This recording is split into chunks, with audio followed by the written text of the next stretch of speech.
to our series on becoming in Matthew chapters.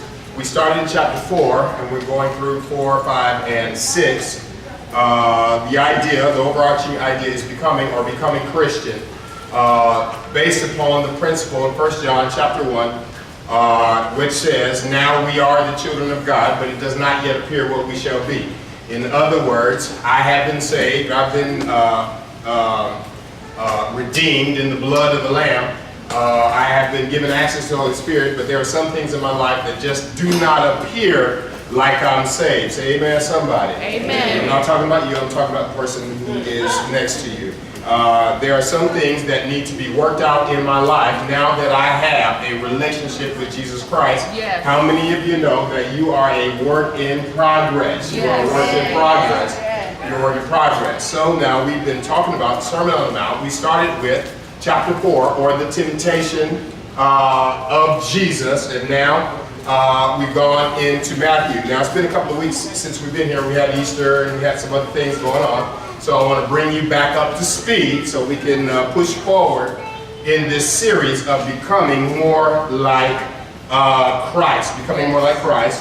As a matter of review, you know that this sermon, which he began to preach on the Mount, he started with the word blessed. If I say blessed, Blessed. and remember that is an intricate concept. Number one, it is related to the idea of blessedness in Psalm 1, which all of them would have been very familiar about. Remember where it says, "Blessed is the man who does what? Does not walk after the counsel of the ungodly, nor stand in the way of sinners, nor sits in the seat of the scornful." In other words, blessed is the man who does not or is not directed by that which is ungodly direction or ungodly advice, which can come from other people or come from yourself, or stands in the path. We talked about that, how you're on a path that has a particular destination. And now if you're in an ungodly path, it's going to get to an ungodly destination every single time. You cannot have ungodliness and end up in godliness. Somebody say amen. Amen. And sit and see the scornful. In other words, that's a value issue.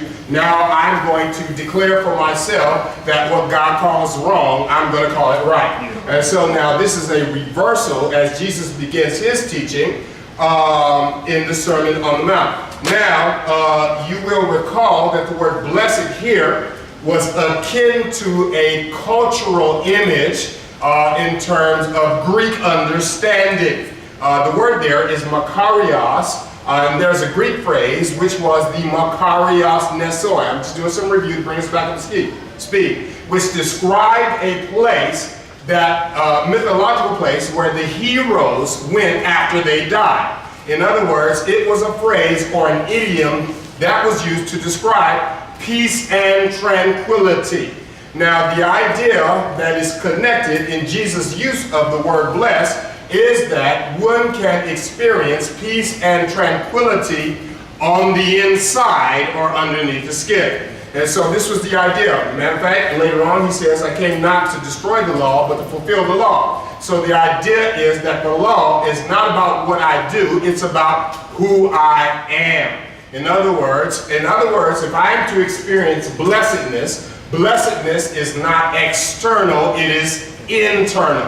My blessing is not tied up in material things or what I have or my positions in life or the places I go or the things that are afforded to me, because as soon as I lose those things, then I'm mean, evil, hard to get along with, and I fall into depression. He says your blessedness has to become on the inside. And so he goes on and he describes, and I won't review this because we talked at length about the Beatitudes. Blessed are the pure in heart. Blessed are the poor in spirit. All of those things are aspects of an internal attitude that is becoming of a child of God. Y'all walking with me? I'm trying to slow this thing down just a little bit. So that I become more like Christ when I'm demonstrating these internal attitudes. Now you remember, I related that to the difference between a thermometer and a thermostat. Y'all remember that? wherein a thermometer reacts to external temperature. However, a thermostat controls external temperature. He says that as children of God, we have to get to a point that we're not always reactive to the temperature on the outside that somebody else is bringing to us. In other words, I have to be a temperature controller and not a temperature responder. Just because somebody's arguing with you does not mean you have to argue back. Say amen, somebody. Just because somebody does something wrong doesn't mean you have to do wrong back. In other words, you have to turn on your internal thermostat or temperature control. And that source comes from God and not the other person. One of the reasons why we typically raise up when other people raise up is because all of our value is tied in to those other people. The reason why we get depressed when we lose what we have is because our value is tied up in what we have. God is saying your value and your temperature has to come from the inside, which is a direct connection to God, so it does not matter what you lose or what someone does or says to you. Say amen. I'm just talking about what Jesus is teaching. I'm talking about Jesus. All right, so now we talked about this concept of attitudes or internal temperature control. Now, the last time we were in this, we talked about the similitudes. Y'all got that?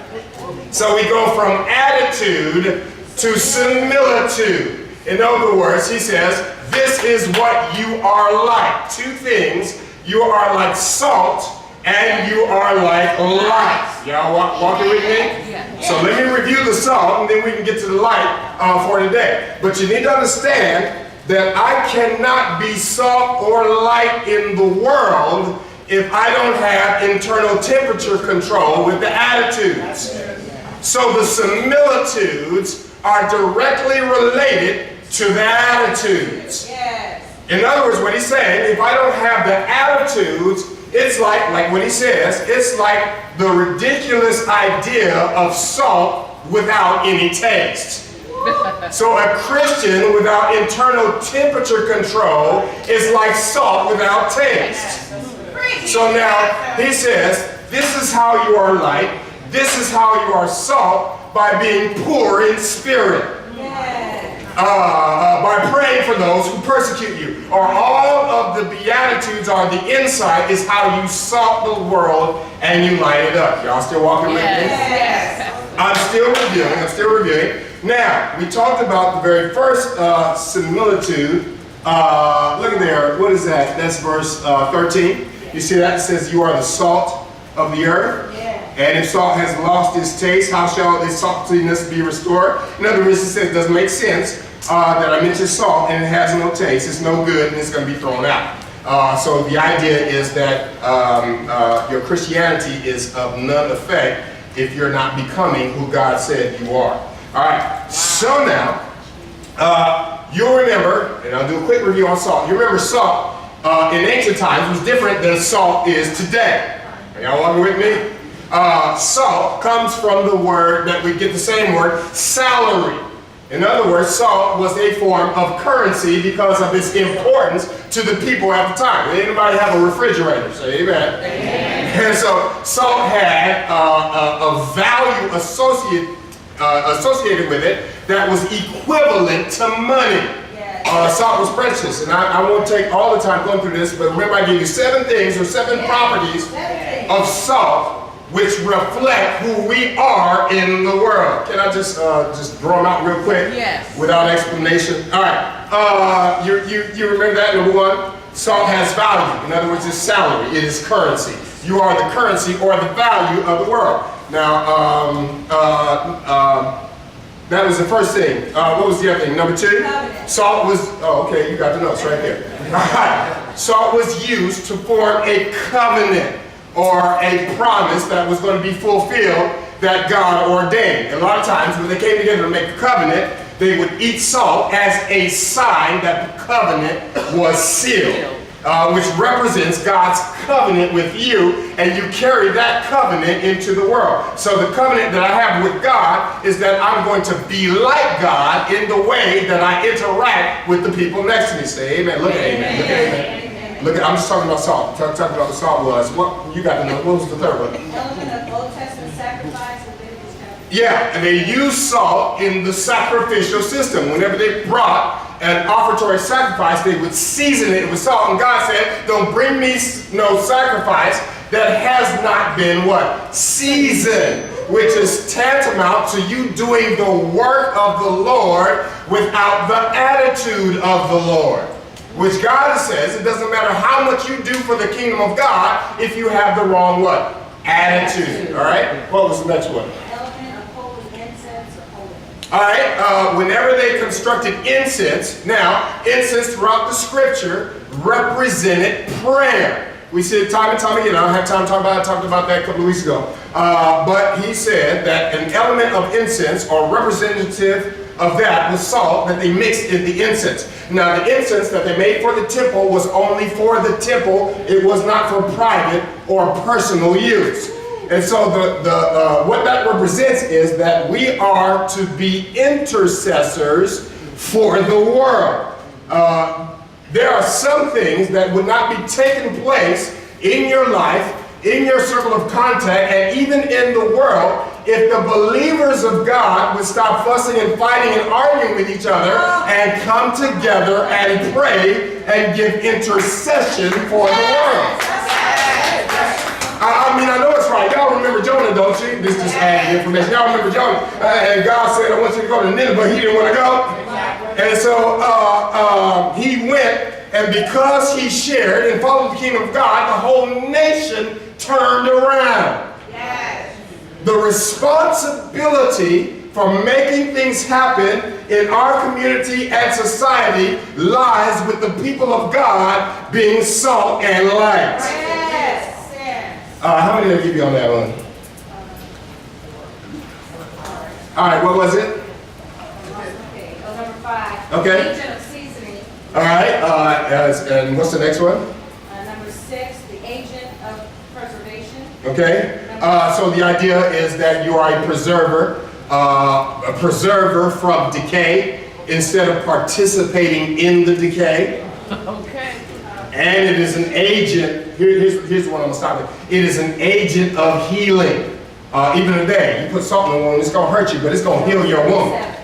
And so in those days, not everybody had Kaiser Permanente, but they had some salt. That, we got Kaiser people in the house. And so they had to put salt. Now, what does God say? If you're the salt of the earth, watch this, listen. If you're the salt of the earth, which means you're the salt of your family and you're the salt of your relationships, you have to be the one that is the agent of healing. In other words, if there is a wound next to you, your job is not to widen the wound. Yes, teach us. And so if I'm not following by the Beatitudes, all I'm going to do is deepen somebody else's wound, and then we're both going to be wounded folks. God says that you have to pour salt and heal instead of being the hurt. Yes. You are the healer. All right. So he says, if you're doing these are all things that you'll be the salt of the earth. But look at what he says today. Go on to that next verse, I believe 14. And what does it say? You are the what? Light. You are the what? Light. You are the what? Light. You are the what? Light. You, yes you, are the light of the world. Yes. All right, I need some time here. Can I have some time? Yes. All right. Let's slow down. Thinking caps on. You got thinking caps on? Yes. All right, let's wade through this. I got to do just a little bit of physics right now. How many of y'all remember physics? Y'all remember at least being in class, Hey, at least you was in class every now and then. Every one of y'all took at least one physics class. So we got to do some physics this morning. Yay, let's do physics. He says you are the light of the world. Well, light is simply this. is electromagnetic radiation. All right, y'all walking with me? I'm going somewhere. And it exists as a wave at different wavelengths. Y'all remember calculus class? Okay, I'm gonna leave that alone. Now there is a spectrum of light, most of which we are unable to see. There's a spectrum, a small spectrum of light that we can see, which produces our ability to perceive color. Are y'all walking with me? I said this was physics. I know we're going to be. Say amen anyway. Amen. Okay, all right. Okay, you got that? It's electromagnetic radiation. Now, here's the idea. How many of you have ever gotten up in the middle of the night and you had to go somewhere or do something or go to the restroom or what have you, and you didn't turn the light on, and you start walking in the house you've lived in for years, and you stubbed your toe, you know what you say, on a desk that had been there for 5 or 10 years. Because you were not able to what? See. Because you're trying to walk in the dark. Y'all catching this? So whenever I walk in the dark, it eliminates my ability to see what's in front of me. And because I don't see what's in front of me, then I have an accident with something that has been there the whole time. Y'all not catching it? Why does that happen? Somebody say, because it's dark. No, why does that happen? Do you know what darkness is? Yeah. Darkness is simply the absence of light. But let me blow your mind. If you are in complete and total darkness, it is impossible for you to see a thing. And it is not the darkness that keeps you from seeing. That's why they develop binoculars that can see in the dark. The reason why you cannot see in the dark is because the eyes depend upon the presence of light. Y'all not walking with my physics. Why am I able to see you right now? Watch this. Because, there you go, the wavelengths or the electromagnetic wavelength of light strikes an object and reflects off the object.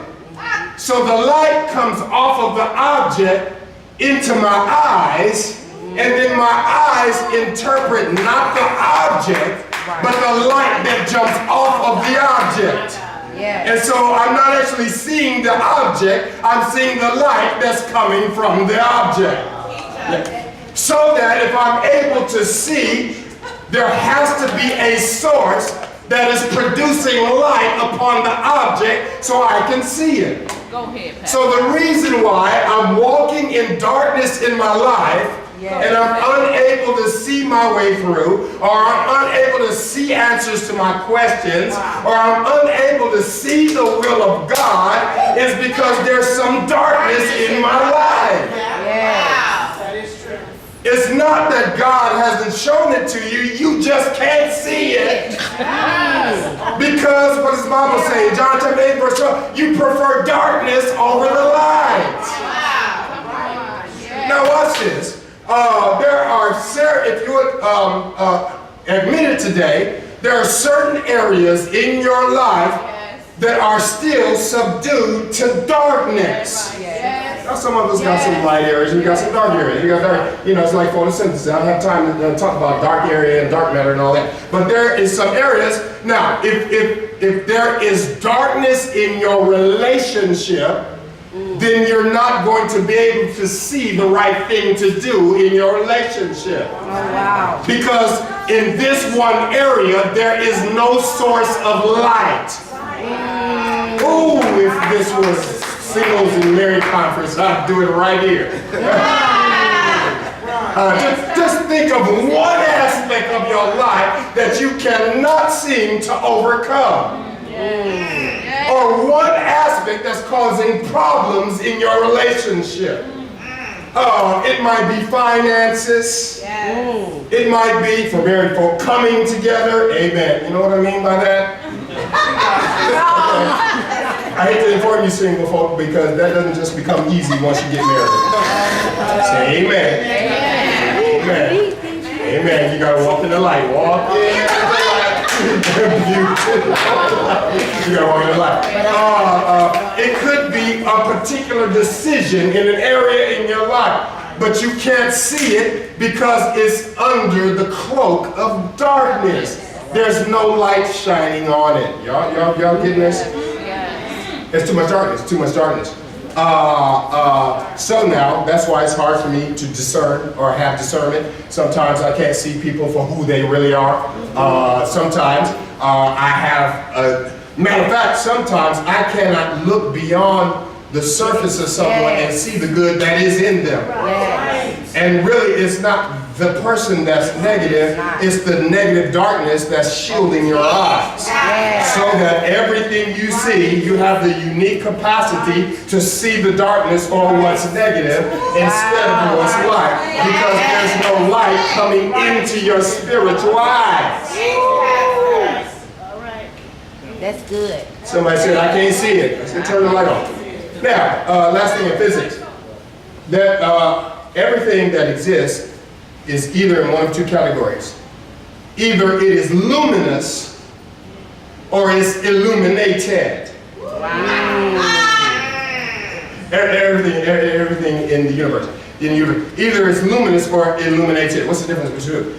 Luminous, if something is luminous, it is a source. It has its own source of light. Come on, you walk with me a little bit. If it's illuminated, that means there is light shining upon it and it reflects that light. All right, that's it. Let's see if I can understand. In the daytime, there is this thing called the sun. And because of the nuclear revolutions and explosions, it is its own source of light. Are y'all with me? It's luminous, it gives light. But at nighttime, you have the moon that is in the air. Now, the moon is not luminous because it does not have its own source of light. Y'all walking with me? You know why the moon lights up at night? It's because the moon is high enough to still be in view of the sun that we can't see. So whenever the moon is lit up with light, it is evidence that the sun is still shining. Okay, like it is, the light of the sun is bouncing off the moon and bouncing on us. What God is saying is this. He says, you are the light of the world. Which means that you have to be illuminated by the one who is luminous. Because light comes from God, but he shines it on you so the whole world can understand that the Son of God is still shining. I can't see him, but I see his light on you. He says that's what your job. Oh, Lord, see, I can hear you thinking somebody said prove it. Huh? So I'm going to have to prove it before I hear it. Y'all rushing. Okay. Let me prove it. Let's do a little theology. All right, turn to John chapter 1. And I want to drop my anchor in verse 4 and verse 5. Just look at it. John chapter 1, in the beginning was the Word was with God, the Word was God. How many things was that? It's 3 things. He was in the beginning, he was with God, and he was God. There was 3 things. Y'all can catch it in a minute. There's 3 things. Good for food, pleasing the eye, and desirable to make one wise. Here it is again. All right, now, it says, in the beginning, Word was with God, the Word was the Word was with God, the Word was God, and the Word was made flesh, and on and on and on. In verse 4, watch this. It says, in him was life. Y'all see that? If I say life. All right, y'all watching? So you have the word of God in him. We're talking about Jesus. And in Jesus is what? Life. All right? But look at the next phrase. It says that life was what? The life of men. In other words, the sun shining upon mankind with the light that comes from the one who is luminous shining on the illuminated. So in him was light. So what is that light? That light is actually the life that is in the sun. So if I'm reflecting his light, that means I'm walking in his life. Are y'all not catching it yet? Yes, Now, that life is the light of men. So when you're talking about light, when it comes to God, what it means, or it is equivalent to life in him. All right? So now, I mentioned it, John chapter 8. John chapter 8, but in verse 12 and a couple other verses. Let me help you further help you understand this. Now, somebody's asking, didn't Jesus himself say, I am the light of the world? Yes. He did say it. Yes. Which means he is the luminous one. Yes. But then he says here, you are the light of the world. Which means you're the illuminated one. So when he says, I am the light of the world, he means I am the source of the light. And I've been trying to bounce my life off of you, but you keep loving darkness. Now there's nothing wrong with the light because it's there. You just don't see it. All right, so now what does he say? He says, I am the light of the world. But you need to understand the significance of Jesus saying, I am the light of the world. When did he say this? That's why you got to study the Bible. Yes, you do. He said this during what Josephus called the Feast of Lights, which the Bible calls the Feast of Dedication, which we call now the Feast of Hanukkah. Can I do a little history here? They were celebrating Hanukkah during Jesus' day. Because about 160 years prior to Jesus' time, it comes from a historical tradition for the Jewish people. Can I just take a couple minutes to lay this out?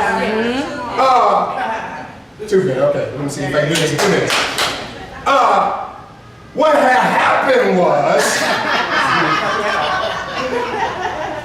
Aristophanes Epiphanes came into the temple and defiled it. It caused a war with the Jews. And the leader of that war was Judas Maccabees. And when they went into the temple, they did not have enough money, this is what the tradition is, to have enough oil to burn the light in the temple. That's where the menorah comes from. So I'm just talking about what their tradition was. Tradition says they had 1 day's worth of oil, but it burned for 8 days. Based on that tradition, they originated Hanukkah, or the Festival of Lights. Y'all walking with me? Okay. So every year they would celebrate the Festival of Lights by taking the menorah and lighting all 8 candles, and they were to stay lit for 8 days. Some of y'all know what I'm talking about. But not only did they do that, they stepped out into the court of the women of the sanctuary. They had 2 huge candelabras, about 70 feet high. They would take the old priestly garments and wrap them up and use them as wicks and put them in the large candelabras and set them on fire so there would be light in the entire temple. Matter of fact, to celebrate, there were lights all throughout the city. Y'all got the scene? So it's Hanukkah. They've lit the candelabra. They've lit the big candles. There's light all over the place. They're celebrating. Here comes Jesus. What y'all doing? I heard that. Y'all celebrating light, are you? Guess what? I am the light of the world. You can go ahead and put these candelabras out. Because here I am. Yes. Now, what does he say following that? This is what I want you to get to. He says, I'm the light of the world. He that follows me will not walk in darkness, but have the light of life. So how can I illuminate the world? I have to be a follower of Christ. Watch this now. If there's anything that's in your life that is not submit to the way of Christ, it's going to be a dark spot in your soul, and you will not be able to see the right thing to do. Matter of fact, back in John chapter 1, he says that light shines in darkness, and the darkness is not able to what? Overcome it. Now, King James says, he takes another translation on that because it's used that way in different ways. But the appropriate idea is, think of an army who defeats an army on the field of battle. You know, Old Testament, you didn't just win, you chased the losers all the way home. As you chased them until you overtook them, then you took their stuff and you made them slaves. So what he's saying is that darkness is not able, even though if it pursues you, it cannot overcome you, it cannot take your stuff, and it cannot make you a slave. Wow. So that if there's something that's overcoming you right now, or if you are enslaved to something that is not like that. Matter of fact, let me stop here. Darkness has enslavement properties. You think it's you that's doing it, it's not you. Because sooner or later, if you dabble in darkness, you will become enslaved to darkness. That's what the word means. Kamalambano, in other words, to seize and control. Oh, I can stop this anytime I want to. No, you can't, because you have submitted yourself to your control and you have no power on your own to get yourself out, and you don't want to do it anyway. He says you've got to submit that thing to light, because light is the only thing that can break you free of darkness. I've tried this strategy, I've talked to this person, I went to this place, and I still can't. That's because the only thing can do it is light. Which means light that's in him, which means I've got to follow him in this area. Somebody, and I don't even know how, I'm not talking about y'all. You know the rules of 316? I'm not talking about you, I'm talking about the people who are not here today. Somebody's been praying for financial breakthrough. One of the reasons why it might not be happening is because your finances are in the dark. Yes, they are. Come on. You got to shine some light. Yes. What does God say about finances? Because we're not following what God says. Yes. Somebody's praying for relationship breakthrough. What does God say about relationships? Oh, and we're going to get to that, because one of the first things he talks about is lust and anger. He's going to get real empty up in this place in about 2 or 3 weeks. But it's right here. He says, here's how you handle anger if you are a child of God. But if I handle anger my way, then there's darkness in my relationship, and you ain't never going to get through that thing. Say that. Oh, my God, my God, my God, my God, my God. Somebody's praying for direction. I want to know what I'm supposed to do. Where am I supposed to go? You better turn the light on. What does God say about being directed in life? Yes, teach that. I'm just trying to help y'all. Yes. That's true. All right, I'm over time. Let me shut this down. Let's see. He says, let your light so shine. I got a couple of things real quick. Going back to verse 14, he says, you are the light of the world. What that means is you are the illuminated, and your light comes from the illuminator, or the luminous, and that light is his light, which means I got to follow what he says. He says a city on a hill cannot be hidden. In other words, if I build my city on a hill, it's not hidden. In other words, if at nighttime I have a city on a hill and you got lights, then you have travelers who can see the lights from a distance and they can go in the direction of the city that's on the hill. And so you have to be that light for someone to come to God. Because watch what he says. He says people don't light a lamp in the house and then put it on a basket. What would be the point of that? He says you light a lamp because you want to light the house, so you got to put it in a place where it gives light in the entire house.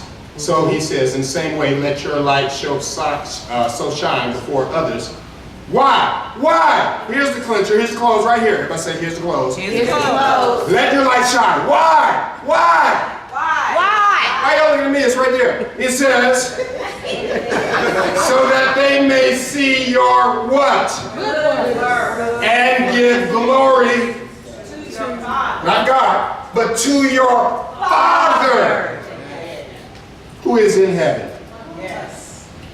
Now, look at what this does not say. It does not say, let your light shine so that they may see you.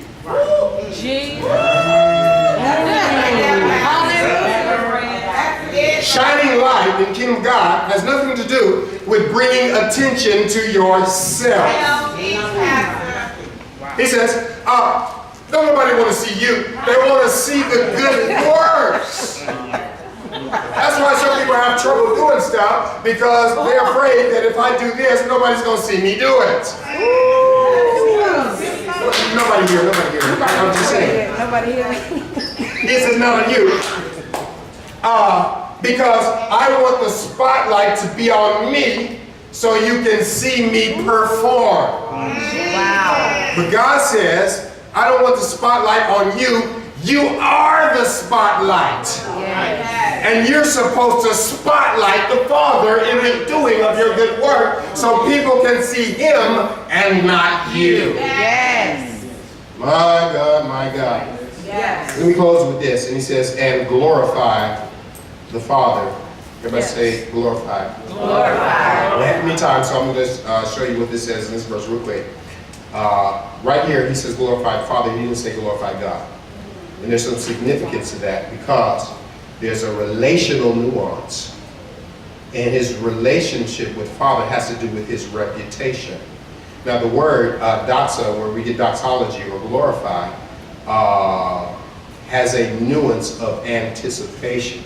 So the idea is I'm going to anticipate in advance what the Father is going to do for me. Yes. So basically, when your light is shining, other people will see, hey, this is what the Father is doing. I'm going to glorify, because if I see you, I see the Father. So in advance, no matter where I am or what's going on with me, the Father is going to do something for me. Yes. Because He is the Father. Yes. Matter of fact, it's a dual nuance. It has to do reputation-wise with what the Father thinks about me and what I think about the Father. And so that's why I give glory. The reason why I'm depressed and sad and dejected all the time is because I don't have an appropriate understanding of what God actually thinks about me. Because I'm more concerned about what everybody else thinks about me. He says, no, glorify the Father. Now here's how I understand this. I'm a father, and I've been a father for 18 years. 18 years. And I feed my kids. Say amen, I feed my kids. It takes a lot, but I feed my kids. But I feed them not because they earn the right to be fed. My feeding of them has everything to do with me being father and nothing to do with them being my children. Yes. I feed them because that's what fathers do. Yes. And so God says, no matter how messed up your life, I'm going to take care of you, not because of who you are and what you've done. It's because that's what fathers do. So let me close by saying this. The whole is more of an exhortation and not a condemnation, because I know every one of us, every now and then, do not show our light. Just yesterday, and I'm done. Y'all snickering at me. Just yesterday, I decided that I'm gonna be healthy. I decided that yesterday. Amen. But now I got a birthday to go to. We're gonna have some heavy, thick Italian food and all that. Yesterday, I decided I was gonna be healthy. So I pulled out. I just got off my bike. I got on my bike, and so I was riding my bike. Right? I was riding my bike. So you know, I thought I was going to do like I used to do. So I put in 13 miles. I put in 13 miles. 13. Now don't pause. So you know, I'm going down the hill, I'm coming up the hill, I'm going down the hill, coming up the hill. You know, you ride, you go down the hill, you come up hill. And so I'm coming down Beaver Ruin. I'm coming down Beaver Ruin Boulevard. And you know, I was feeling my old school Olympic speed. I mean, I was humping on my bike.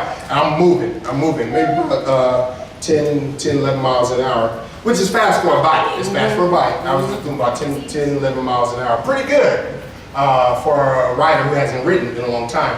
And so I'm getting breakneck and speed coming down. It's like, yeah, I'm rolling.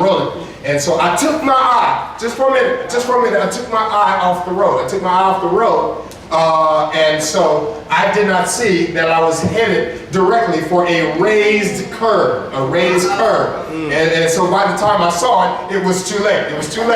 And so suffice it to say that the curve met my front tire with amazing impact. My back tire went up in the air, which means I took flight.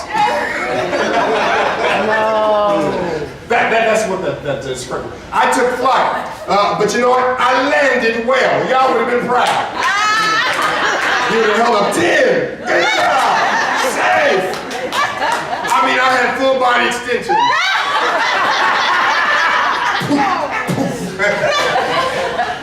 And you know what I did? I popped right back up, put the chain back on, act like back on my bike, start riding again. The reason why I did this, and here's what I want you to see, is because I have become over the years an experienced faller. The reason why I didn't get injured is because I learned how to fall. So instead of staying down, instead of cussing the raised curve, Amen.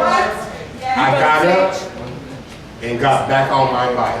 Yes. Kept on riding. Yes. Somebody in the sound of my voice right now, you still cussing the curve. You've experienced some kind of fall in your life. Yes. Some kind of pain, some kind of hurt, something knocked you off your destination. What God is saying, living in the kingdom of God doesn't mean living without difficulty or failures or errors. You have to learn how to fall and get back up. Some of your hopes and your dreams have fallen. Yes. God said, get back up. Your marriage, your relationships, you've dropped off the bike. I said, get back up. Finances, your professional career, it's on the ground. Get back up. If your light has gone off, you can turn it right back on.